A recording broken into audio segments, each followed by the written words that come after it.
अजमेर येथे दर्शन करून नाशिककडे परतणाऱ्या भाविकांच्या इनोव्हा कारला धुळे जिल्ह्यातील मुंबई-आग्रा राष्ट्रीय महामार्गावर भीषण अपघात झाला। शिरपूर फाट्याजवळ झालेल्या या हृदयद्रावक अपघातात कारमधील 2 जणांचा जागीच मृत्यू झाला तर अन्य 5 जण गंभीर जखमी झाले आहेत। मिळालेल्या माहितीनुसार भरधाव वेगाने धावणाऱ्या इनोव्हा कारवरील चालकाचे अचानक नियंत्रण सुटले।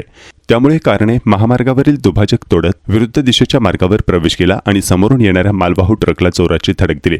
ही धडक इतकी भीषण होती की इनोव्हा कारचा अक्षरशः चुराडा झाला। अपघाताची माहिती मिळताच स्थानिक नागरिक आणि महामार्ग पोलिसांनी तातडीने घटनास्थळी धाव घेत बचाव कार्य सुरू केले। या अपघातातील सर्व जखमींना उपचारासाठी जवळील शासकीय रुग्णालयात दाखल करण्यात आले असून त्यांच्यावर उपचार सुरू आहेत। अजमेर येथील दर्शन आटोपून आनंदाने घरी परतणाऱ्या नाशिकच्या या कुटुंबावर वाटेतच काळाने घाला घातल्यानं सर्वत्र हळहळ व्यक्त केली जात आहे। या भीषण अपघातामुळे मुंबई-आग्रा राष्ट्रीय महामार्गावरील वाहतूकही काही काळ विस्कळीत झाली।